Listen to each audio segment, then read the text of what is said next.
Comment rester motivé pour le sport? Je vais te partager 7 astuces, ma chère combattante, mais avant toute chose, je te souhaite la bienvenue sur cette nouvelle vidéo. Je m'appelle Al Kukovic et j'aide les femmes qui sont en manque de temps à retrouver la ligne, se sentir bien dans leur corps et qu'on avance ensemble vers une vie qui les inspire. Aujourd'hui, tu te poses cette question, tu as envie de faire du sport, aller à fond, sauf que des fois, il y a un manque de motivation. Je vais te donner quelques superbes clés que tu vas pouvoir utiliser, donc reste attentive. Juste avant, je t'ai mis en dessous un challenge justement de sport hyper motivant sur 7 jours. Tu vas voir pourquoi il est hyper motivant puisque je transpire avec toi juste 5 à 10 minutes par jour et en plus, tu rejoins une communauté de plus de 50 000 femmes et mamans en ce moment même là qui sont en train de s'entraîner, qui partagent des astuces et dans la bienveillance, tout ça. Alors, commençons par ces astuces. Note-les bien. La première, c'est si tu veux pour aller stimuler sa motivation, la meilleure manière, c'est d'y aller avec une manière qui nous inspire. Si aujourd'hui, tu viens me voir et je te dis, OK, tu veux perdre du poids, très bien. Tu vas sortir à l'extérieur et tu vas courir pendant 1 heure. En revenant, tu vas manger une soupe et c'est tout ce que tu mangeras durant cette journée. Tu es d'accord avec moi que, à mon avis, tu ne reviendras pas me voir parce que la manière que je t'ai proposé d'y aller ne t'inspire pas. Donc, c'est intéressant de se poser la question, aujourd'hui, tu veux faire du sport, mais est-ce que c'est la bonne manière de procéder? Est-ce que ça serait pas plus intéressant pour toi, par exemple, de faire de la danse ou de faire de la natation ou de faire de la randonnée ou de faire quelque chose qui te plaît ou sinon de te dire, OK, j'accepte de faire quelque chose, mais j'essaye de le faire dans un laps de temps le plus court, comme ça, j'ai pas à engager plus de temps sur quelque chose que je n'apprécie pas. C'est pour ça d'ailleurs que dans mes programmes et au sein de ce challenge que je t'ai dit, eh bien, à chaque fois, c'est des entraînements courts. 10, 15, 20 minutes maximum, peu importe tes possibilités, parce que ça prend pas de temps si tu es occupé et c'est l'idéal. Deuxième des choses, faire quelque chose de challengeant.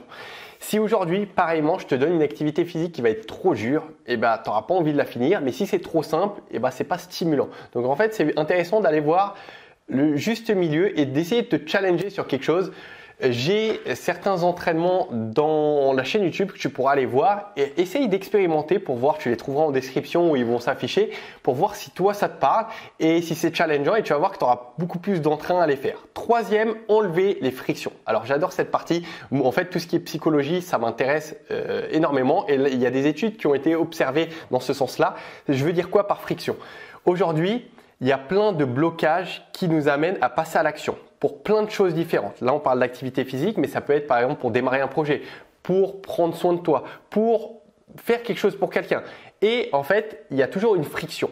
Et notre cerveau déteste ça parce que qui dit friction dit soit ça va engager beaucoup de temps, soit ça va engager beaucoup de ressources. Et qui dit ressources dit calories à dépenser et notre corps justement limite la dépense calorique parce qu'on est conçu comme ça pour la survie tout simplement. On minimise nos dépenses pour la survie et c'est comme ça que notre espèce a perduré et a survécu.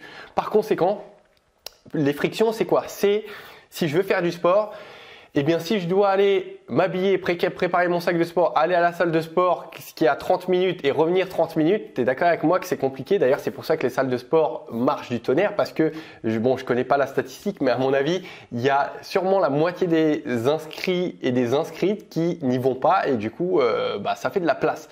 Et quand tu fais le sport déjà à la maison, il y a moins cette friction puisque tu n'as pas à te déplacer. Tu vois, donc ça c'est top, mais pour aller un cran plus loin de ton côté, tu peux très bien avoir ton coin. Et vraiment fais-le après cette vidéo, c'est que tu prépares un petit casier où tu as déjà ta tenue de sport, où tu as déjà tes baskets, tes chaussettes, ce que tu veux, le tapis. Comme ça, tu as juste à déposer ou même c'est déjà prêt dans un petit coin et il n'y a plus qu'à y aller et faire ton sport. Ou même ce que je fais avec les filles, si tu veux, c'est qu'on a mis en place une application dans les programmes où elles ont juste sur leur téléphone en 2 clics et elles sont sur l'entraînement. Ça, c'est une manière de procéder. Ensuite, quatrième des astuces, c'est de rejoindre une communauté, de rejoindre un programme, de rejoindre, une salle de sport typiquement, là où il y a du monde puisque tu es dans un environnement propice et Dieu sait que c'est important d'être entouré par des personnes qui nous boostent à passer à l'action et à faire les choses qui sont importantes pour nous.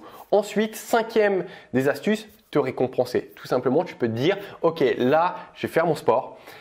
Ça m'offre la possibilité de. Et à toi de choisir quoi. Par exemple, je te donne un exemple. Moi, souvent, quand je fais les entraînements pour les programmes de sport, pour mes programmes payants, eh bien en fait, c'est différents challenges, si tu veux. de différents niveaux, tout ça. Et à chaque fois, comme c'est assez puissant pour moi, puisque je transpire en même temps que toi, eh bien, ma récompense à chaque fois, à la fin, c'est d'aller me faire un massage. Donc je me paye un massage et je me détends et je sais que c'est la fin et c'est parfait. Toi, tu peux dire, ok, bah si je fais mon sport, si je fais mes 2, 3, 4 séances par semaine, bah, ma récompense c'est alors le mieux c'est de ne pas dire je vais manger une pâtisserie ou quelque chose dans ce style, mais essaye de trouver quelque chose qui te parle et qui te fait plaisir.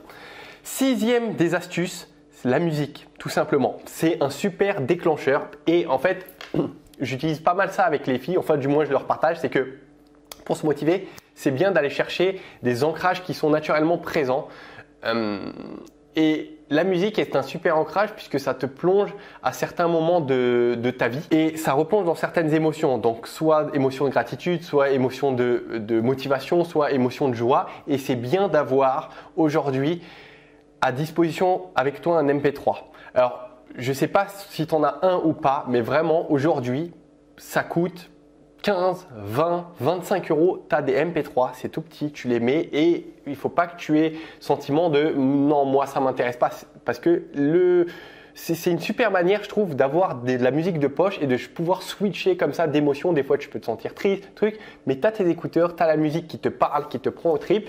Et voilà, ça ne veut pas dire que tu vas l'utiliser chaque jour, mais par moment, avoir ça, je trouve, c'est génialissime. Et finalement, 7e des astuces, se rappeler d'une phase émotionnellement forte. Ce que je veux dire par là, c'est que j'ai un fichier dans mon téléphone, juste ici. J'ai une application en fait qui s'appelle Evernote, qui est gratuite. Il y a plein de choses dedans, c'est un bordel. Mais dans l'un des fichiers, en fait, il y a les phrases fortes, les images fortes, les moments en fait qui me rappellent certaines choses, qui me prennent le trip. Et quand je vois ce fichier, je me dis, je n'ai pas le droit de lâcher. D'où en fait, on ne lâche rien, c'est que c'est quelque chose qui me parle beaucoup et je pense que si tu regardes cette vidéo, c'est que ça doit aussi résonner en toi et avoir ce type de fichier avec toi, aller puiser dans ton passé, te dit que malgré tout, bah, tu as tellement traversé de choses, tu as tellement combattu que faire ton sport ou faire ci ou faire ça, c'est de la gnognotte par rapport à ce que tu as déjà vécu et surpassé. Donc, et ce fichier, en tout cas, ce que j'aimerais, là je t'ai donné les 7 astuces, c'est que tu revisionnes la vidéo si besoin. Et que tu prennes au moins une astuce. Pas les 7, mais une et que tu la mettes en application. Parce que ce que je vois sûrement chez les filles et souvent chez les filles, et chez les hommes d'ailleurs, hein, je te dis ça parce que c'est les filles qui me suivent plus, et c'est qu'il y a plein d'informations, surtout sur YouTube, et on va d'une vidéo à l'autre, mais ce qui manque, c'est le passage à l'action. Tu as vu une vidéo, c'est parfait. Pose-toi la question, comment je vais pouvoir implémenter le conseil de Hal maintenant, aujourd'hui, demain, pour que ça change concrètement dans ta vie et ta routine quotidienne. Voilà, ma très chère, je t'ai tout dit. Partage peut-être tes astuces, ça serait sympa en dessous en commentaire de cette vidéo que tu utilises peut-être toi pour te booster. N'oublie pas de t'abonner à la chaîne YouTube en cliquant juste en dessous puisque chaque matin à 8 h, je diffuse une nouvelle vidéo et bien évidemment, rejoins ce challenge de 7 jours. Lance-toi ce défi, tu vas voir que tu ne vas pas regretter. On passe un bon moment ensemble, c'est fun, tu rejoins la communauté justement pour se booster. Les filles se motivent, tu verras, de toute façon, c'est le feu à l'intérieur. Et de toute façon, c'est privé, il y a beaucoup de bienveillance, ne t'inquiète pas et je t'ai tout dit. Donc, je te dis à très vite dans de futures vidéos et n'oublie pas, ne lâche rien dans ce que tu fais. Ciao! Someone